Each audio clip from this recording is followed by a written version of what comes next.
제임스 팁트리 주니어의 마지막으로 할 만한 멋진 일, 세 번째 시간 진행하죠. 제작에 도움을 주신 도서출판 아작에 감사 말씀드립니다.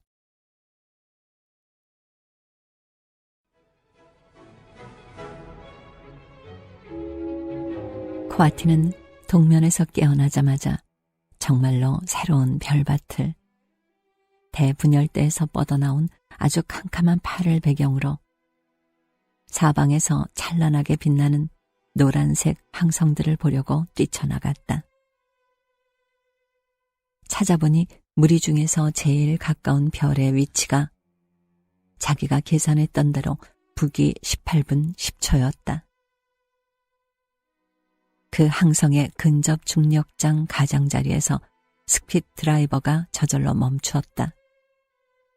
추진력에 의지한 긴 비행이 될 터였다. 해가 솟는 것 같은 흥분이 몸속에 넘쳐 흘렀다. 해냈다. 첫 솔로 점프다.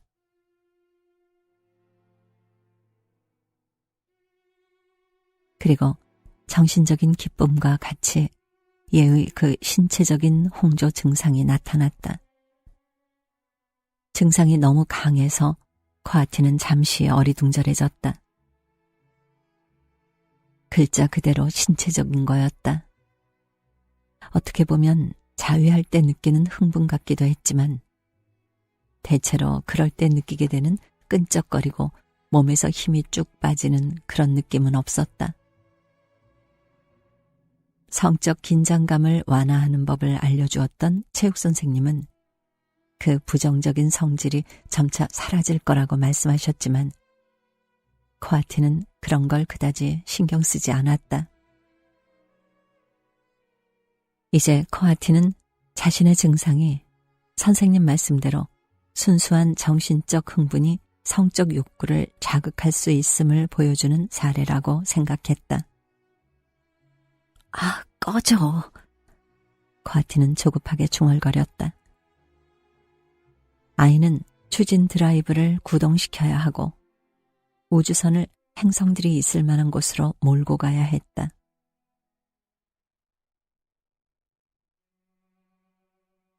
우주선을 출발시키자마자 코아티는 그 경로가 맞는지 확인하기 위해 탐색 장비 쪽으로 고개를 돌렸다.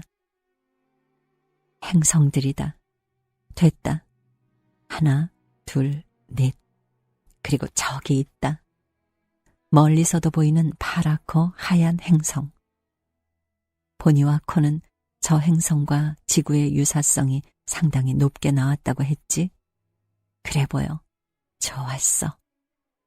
고대 지구라고는 홀로그램밖에 본 적 없는 코아티였다. 그러다 잠시 저 행성이 지구와 유사하지 않은 부분은 무엇일까 궁금해졌다. 혹시 기후가 불규칙하거나 몇몇 주요 생명 형태들이 없는 거 아니야? 문제 없어. 유사도가 75%만 넘으면 깨끗한 공기와 물이 존재하고 사람이 보호장비 없이 살 수 있다는 의미니까. 우주선 밖으로 나가 아주 편안하게 주변을 살펴볼 수 있을 것이다. 새로운 세계를. 하지만 보니와 코는 벌써 저기에 갔을까? 행성 궤도로 들어가면 표준 수색 비행법으로 행성 주위를 돌아야 한다. 모든 연방 우주선에는 자신의 위치를 알려주는 레이더 반응 장치가 장착돼 있다. 하지만 코아티의 작은 우주선에는 연방 기준에 맞는 본격적인 수색 장비가 달리지 않았다. 맨눈을 이용할 수밖에 없으니 수색 범위를 아주 좁게 잡고 비행해야 한다. 아주 지루한 일이 될 수 있다. 코아티는 한숨을 쉬었다.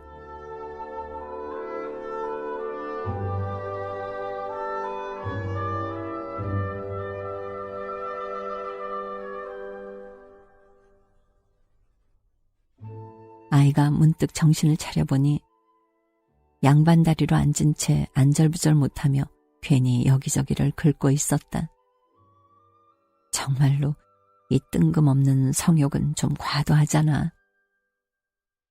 그래도 마음은 아주 평온해서 거의 진정한 행복을 느끼는 것 같았다. 좋아. 그냥 집중력이 좀 흐트러졌을 뿐. 코아티가 의자에 등을 기댄 채 목표 지점에 가까워지기를 기다리는데 다시 우주선 안에 누군가가 있는 듯한 기운이 느껴졌다. 동료나 우정이 필요한가? 난 약간 미쳐가는 건가? 진정해. 코아티가 스스로에게 단호한 어조로 말했다.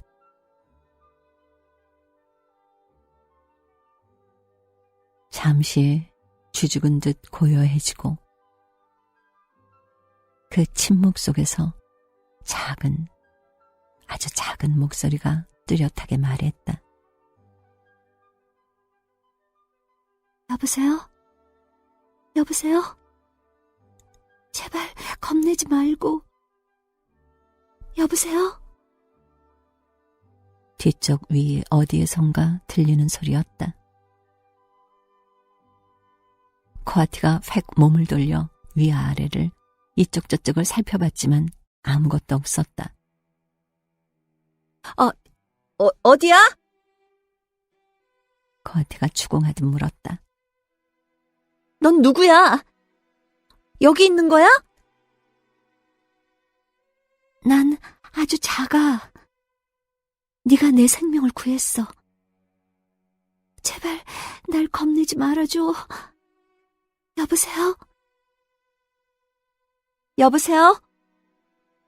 코아티는 천천히 대답하며 눈이 빠져라 주위를 살펴보았다. 여전히 아무것도 보이지 않았다. 그리고 몸을 돌려도 그 목소리는 여전히 뒤쪽에서 들렸다. 전혀 겁은 나지 않았다. 그저 엄청나게 흥분되고 궁금해졌을 뿐이었다. 무슨 얘기야? 내가 네 생명을 구했다니? 난 네가 통신관이라고 부르는 그 물체의 외부에 매달려 있었어. 얼마 더 못 버티고 죽을 참이었거든. 잘 됐네. 하지만 이제 코아티는 조금 두려워졌다. 그 목소리가 말할 때 마치 자신이 말하는 것처럼 후두와 혀가 움직이는 걸 분명하게 감지할 수 있었기 때문이었다. 맙소사, 난 미쳐가고 있어. 환각에 빠진 거야. 내가 혼잣말을 하고 있어. 아니, 그런 거 아니야. 그 목소리, 자기 자신의 목소리가 부인했다. 네 말이 맞기도 해. 내가 네 발성 기관들을 이용하고 있으니까. 좀 봐줘. 내겐 너한테 말을 할 수 있을 만한 발성 기관이 없거든. 코아티는 미심쩍어 하면서 이 말을 이해했다. 이것이 환각이라면 정말로 복잡한 환각이다. 이런 일은 난생 처음이다. 이게 진짜일 수 있을까? 모종의 외계인 염력 같은 걸까? 그런데 넌 어디 있어? 왜 나와서 모습을 보여주지 않아? 그럴 수가 없어. 내가 설명할게. 겁먹지 않을 거라고 약속해줘. 난 아무 것에도 해를 입히지 않았고 네가 원한다면 언제든 떠날 거야. 문득 어떤 생각이 든 코아티가 잽싸게 컴퓨터를 쳐다보았다. 판타지물 같은 걸 보면 컴퓨터에서 외계인의 정신이 깃든 홀로그램이 나오곤 했었다. 자기가 아는 한 그런 일이 실제로 일어난 적은 한 번도 없었지만 어쩌면 너 컴퓨터 안에 있어? 컴퓨터? 믿기 어려운 일이지만 그 목소리가 거의 낄낄거리는 웃음소리라고 할 만한 소리를 냈다. 어떻게 보면 맞아. 내가 정말 작다고 얘기했지? 난 빈 공간에 있어. 네 머릿속에 있는. 그러고는 급히 덧붙였다. 겁먹은 거 아니지? 그렇지. 난 언제든 나갈 수 있지만 내가 나가면 대화를 나눌 수 없어. 내 머릿속에? 코아트가 비명을 질렀다. 왜인지는 모르겠지만 한편으로는 깔깔 웃고 싶은 기분이기도 했다. 뭔가 심각한 반응을 보여야 할 것 같기는 했지만 코아트는 그저 코가 답답했던 게 그래서였구나 하는 생각만 들 뿐이었다. 어떻게 내 머릿속에 들어갔어? 네가 날 구해줬을 때 난 생각을 할 수가 없었어. 우리에겐 어떤 몸이든 일단 들어가면 머리로 향하는 원시적인 항성이 있어. 정신을 차려보니 이곳에 있었지. 그러니까 고향에서 우리는 숙주동물의 뇌 속에서 살아.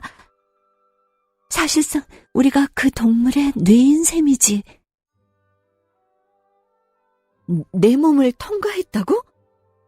아, 내 팔 거기로? 맞아, 그랬을 거야. 기억이 띄엄띄엄 희미하게 나. 그러니까 우리는 정말로 진짜 작아. 내 생각에 우리는 네가 분자 사이 공간이라 부르는 곳, 어쩌면 원자 사이 공간일 수도 있는 데에서 살아. 우리가 지나다닌다고 해가 되는 건 아무것도 없어. 내가 보는 네 몸은 네가 보는 주변 공간처럼 광활하고 텅 비어있어. 사실 난 네 눈을 통해 보기 전까진 우리 주변에 그처럼 커다란 고체들이 많다는 건 생각도 못했어. 그러다 네가 동면에 들어갔을 때 난 제정신을 차리고 이것저것 배우면서 네 언어 중추를 파악했지. 내겐 아주 긴 시간이 있었으니까 난 외로웠어. 네가 깨어날지 어떨지도 몰랐고. 그래. 코아트는 그 말을 곱씹어 보았다. 도저히 자기 머리로 그런 얘기를 상상해낼 수 있을 것 같지가 않았다. 이건 진짜가 틀림없어. 하지만 고작 입 밖으로 낼 수 있었던 생각은 이게 다였다. 내 눈도 이용하는 거야? 난 네 시신경에, 시상하부 아래에 있는 시신경 교차부에 살짝 닿아 있어. 아주 조심스럽게. 안심해도 돼.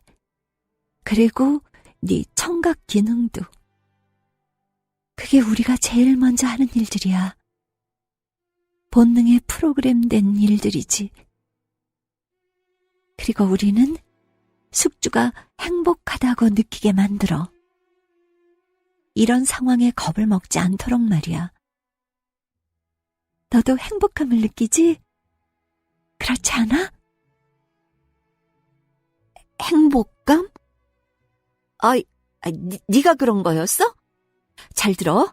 만약 네가 그런 거라면 넌 너무 과했어. 난 네가 말하는 그 행복감을 이렇게 많이 느끼고 싶지 않아. 좀 낮춰줄 수 없어? 그래? 미안해. 잠깐 기다려. 내가 행동이 좀 느려서. 코아트는 기다렸다. 한꺼번에 너무 많은 생각을 너무 열심히 하다 보니 머릿속이 엉망진창이 된 것 같았다. 이윽고 성가시기에 몸이 달아오르던 현상이 현저하게 줄어들었다. 코아티는 다른 무엇보다 이것으로 자기 안에 깃든 새 주민이 현실이라는 사실을 납득하게 되었다.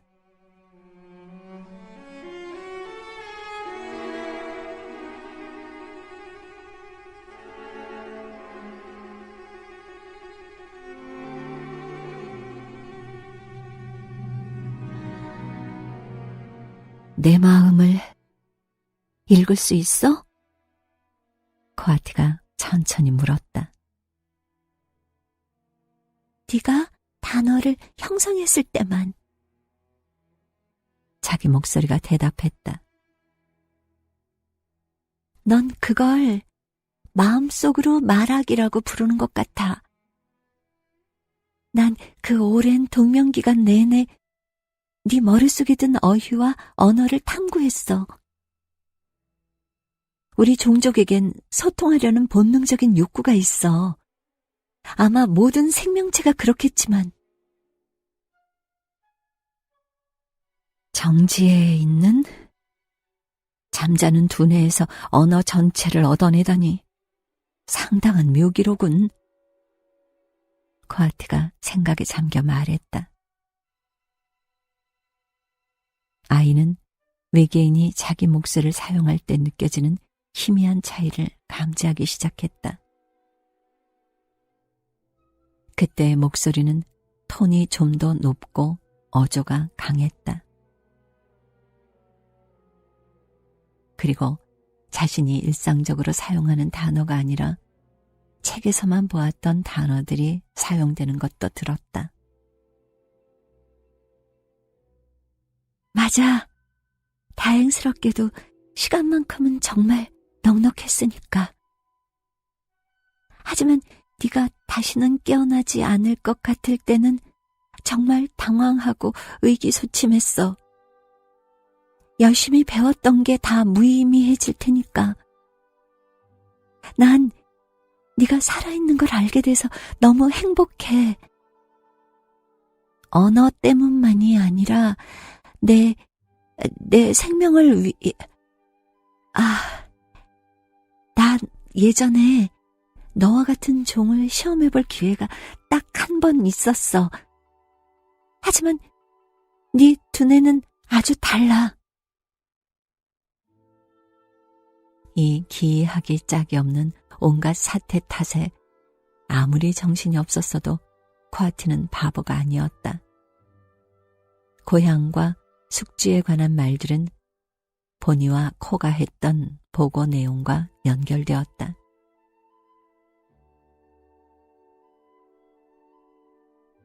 네가 타고 있던 통신관을 보낸 남자 2명이 네 고향 행성을 방문했었어? 이것보다 큰 우주선을 탄 2명의 인간. 나 같은 인간 말이야. 아, 맞아. 나는 교대로 그들과 함께 있던 이들 중 하나였어. 그리고 내가 둘 중 하나를 방문하고 있던 중에 그들이 떠났어. 목소리가 급히 화제를 바꾸는 것 같았다. 네 뇌는 정말로 아주 달라. 고마워. 코아티가 별 생각 없이 말했다. 난 그 2 남자가, 그 2명의 인간이 아주 명석하다는 평을 받는 사람들은 아니라고 들었어. 명석? 아, 그래. 우리가 좀 수리를 하긴 했지만 많은 걸 할 수는 없었어. 혼란스러웠던 코아티의 생각이 한 점에서 합쳐졌다. 내가 지금 여기 앉아서 잡담을 나누는 대상은 외계인이다. 어쩌면 치명적일 수 있는, 위험할 가능성이 아주 큰 자신의 머리를 침략한 외계인. 넌 뇌 기생충이야. 코아티가 크게 소리쳤다. 넌 지적인 뇌 기생충이고, 내가 좀비라도 되는 것처럼 내 눈을 써서 보고, 내 귀를 써서 듣고, 내 입으로 말해.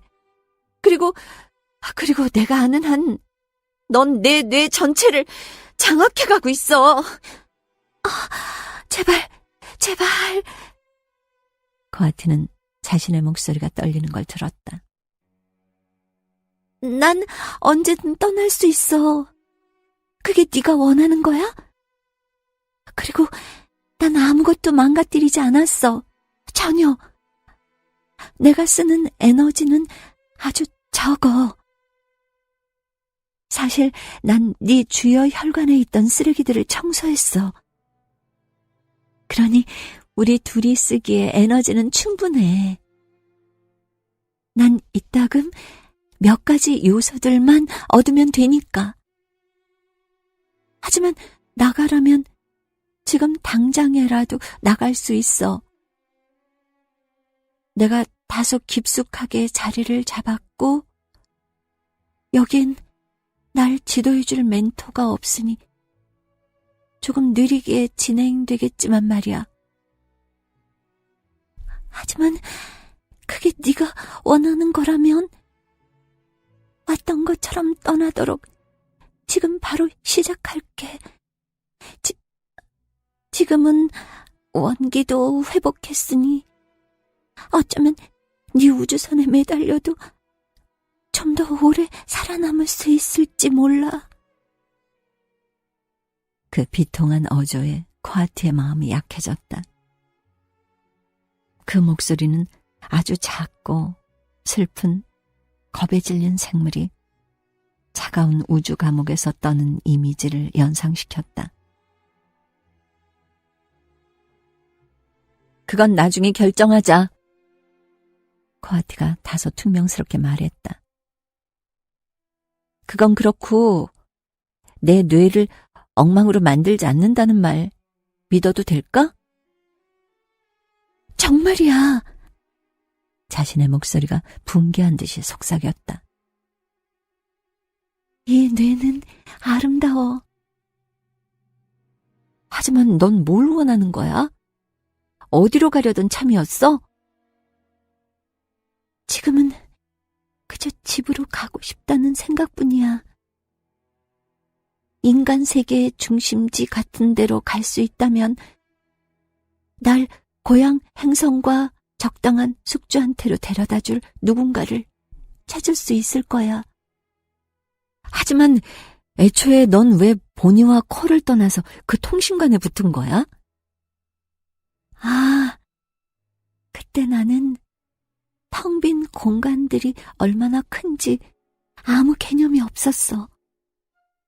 난 고향에 사는 긴 몸박 여행 같은 거라고 생각했지. 세상엔 내가 모르는 게 너무 많아. 내가 아주 어린 개체라는 건 너도 알겠지? 난 훈련 과정도 아직 끝내지 못했어. 내 멘토들은 나더러 어리석다거나 무모하다는 말씀을 하셨지. 난 모험을 원했던 걸까? 작은 목소리가 갑자기 아주 강하고 확신에 찬 어조로 말했다. 지금도 모험을 원하긴 해. 하지만 준비를 더 잘해야 한다는 건 알겠어. 이봐, 나도 어리다는 거 알아챘어? 우리 둘이 똑같은 것 같네. 나도 모험을 찾아 여기로 나온 셈이니까. 넌 이해하는구나. 그래. 코아티가 씩 웃고는 한숨을 쉬었다. 널 연방기지까지 데려갈 순 있어. 그러면 곧 네 행성으로 사람들이 파견될 거야. 우리한테는 첫 번째 접촉이니까. 첫 번째 접촉이란 우리가 새로운 비인간종과 만나는 걸 이루는 말이야. 우린 지금까지 50여 종족을 만났어. 하지만 어느 종족도 너희 같진 않아. 그러니 난 사람들이 널 데리고 네 행성으로 갈 거라고 확신해. 고마워. 정말 고마워. 코아티는 육체적 쾌락이 몰려오는 걸, 급격히 치솟는 걸 느꼈다. 너 또 그거 하고 있군. 그만둬. 미안해. 몸이 달아오르는 현상이 희미해졌다. 이건 감사를 뜻하는 본능적인 반응이야. 기쁨을 주는 거 말이야. 그러니까 보통 우리 숙주가 되는 동물들은 정말로 아무 생각이 없거든. 그들에게 감사의 마음을 전할 방법은 육체적인 감각을 자극해주는 길밖에 없어. 알겠어. 그 말을 곰곰이 생각하던 코아티는 다른 것도 이해하게 되었다. 숙주를 고통스럽게도 할 수 있을 것 같은 생각이 드네. 벌을 주려고 말이야. 숙주가 너희들이 좋아하지 않는 어떤 일을 했을 때. 그럴 수 있다고 생각해. 하지만 우리는 고통을 좋아하지 않아. 고통은 섬세한 두뇌를 온통 휘저어버리니까. 난 그런 건 아직 배우지 못했어. 딱 한 번 그래야 했던 적이 있긴 했어. 내 숙주가 위험한 절벽 너무 가까운 데서 놀고 있었거든. 나는 숙주가 물러나자마자 바로 쾌락으로 달래줬어. 우리는 위급할 때만 그 방법을 사용해. 숙주가 스스로에게 해를 입히려고 할 때 같은 드문 경우에. 아니면 잠깐만, 생각났어. 숙주가 네가 싸움이라고 부르는 걸 하려고 하는 때나. 너도 이게 복잡하다는 거 알 거야. 그렇군. 코아티가 대답했다. 이 어린 외계인 승객이 적절한 수준 이상으로 자신에 대한 통제력을 가질 수 있다는 생각을 하자 거북한 느낌이 들었다. 하지만 이 외계인은 아주 선해서 자신에게 해를 입힐 의도가 전혀 없는 듯이 보였다. 코아티는 마음을 놓았다. 뇌 속에 있다니. 아휴, 이처럼 낯선 존재를 이렇게 감정적으로 쉬이 받아들이는 것 자체가 부분적이나마 이 외계인이 만든 어떤 감정 때문인지 알고 싶은 호기심이 뻗치는 걸 억누르기가 힘들었다. 어쩌면 정말로 현명하게 일을 처리하는 건 이 승객에게 나가달라고, 지금 당장 나가달라고 요청하는 것인지도 몰랐다. 이 외계인이 편안하게 머물 만한 곳을 외부에 마련할 수 있을까? 연방기지에 가까워질 때쯤엔 그렇게 할 수 있을지도 모르겠다.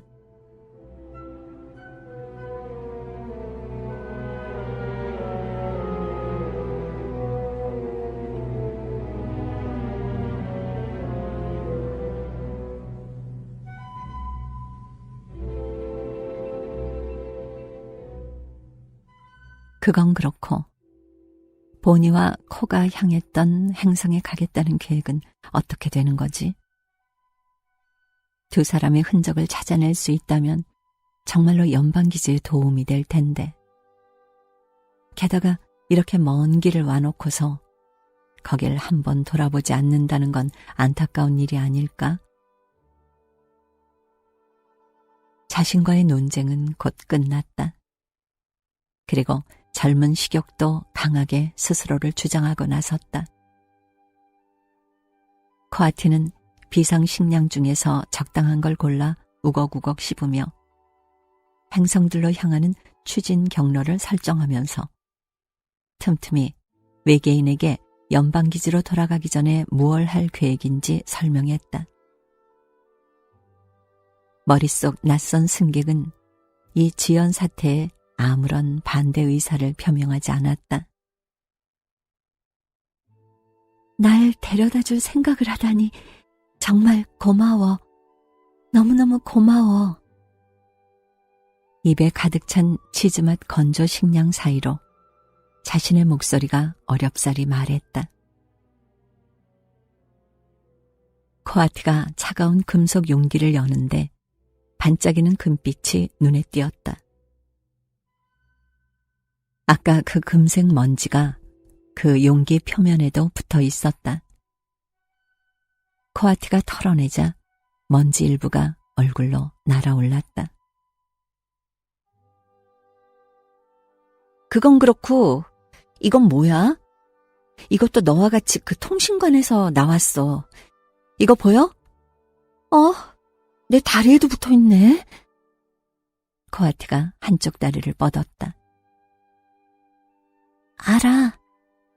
코아티의 다른 목소리가 대답했다. 그것들은 씨야. 코아티는 자기 자신과 나누는 이 기묘한 대화에 점차 익숙해졌다. 예전에 어디선가 인형의 생명을 불어넣는 복화술사가 나오는 오락 프로그램을 본 생각이 났다. 내가 복화술사의 인형이네. 코아티가 지금 자신의 처지를 생각하며 킬킬거렸다. 내가 복화술사이기도 하지만 말이야. 어떤 종류의 씨야? 무엇의 씨? 코아티가 큰 소리로 물었다. 우리의 씨야. 그 목소리엔 뭔가 편치 않은 생각이 스친 것 같은 한숨 같은 소리 또는 감정이 있었다.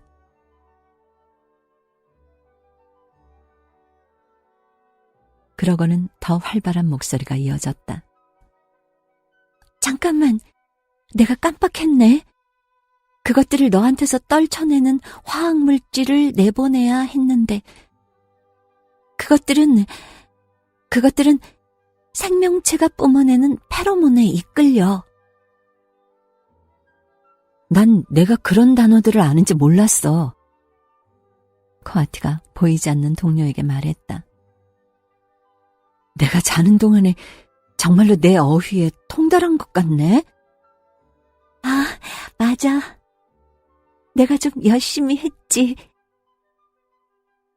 잠시 후에 코아티는 피부가 약간 따끔거리는 것 같은 느낌을 받았다.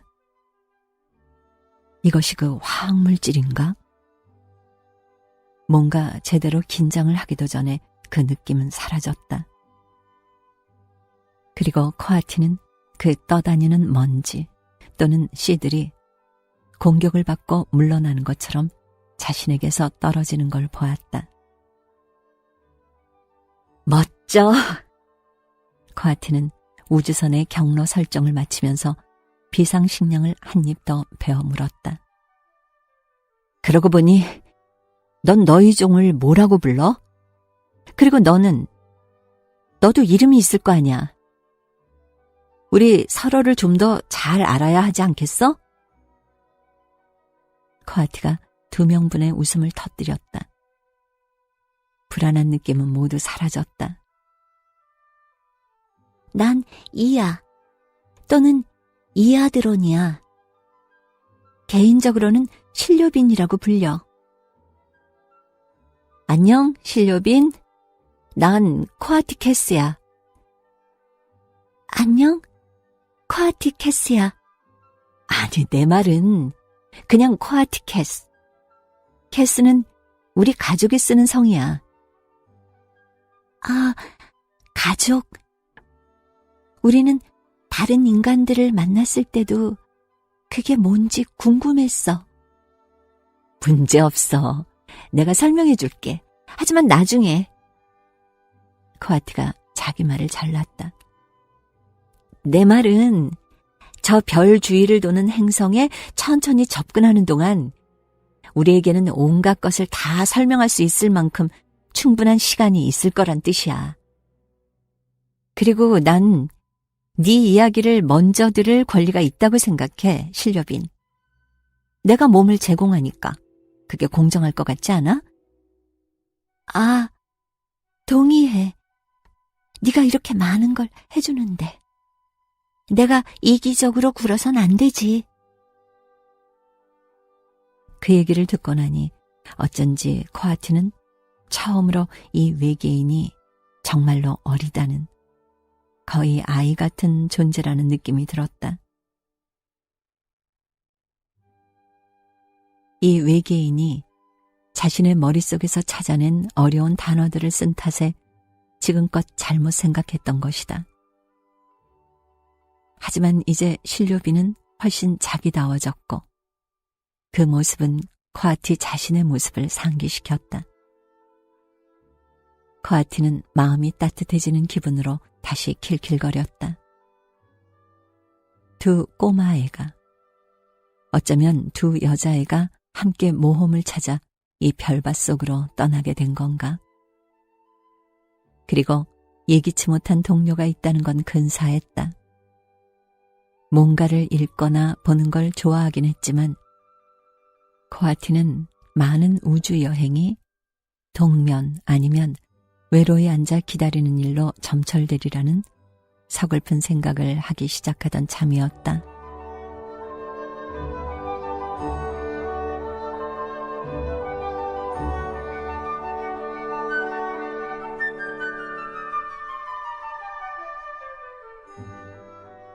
코아티는 살짝 죄책감을 느끼며 스스로에게 일깨웠다.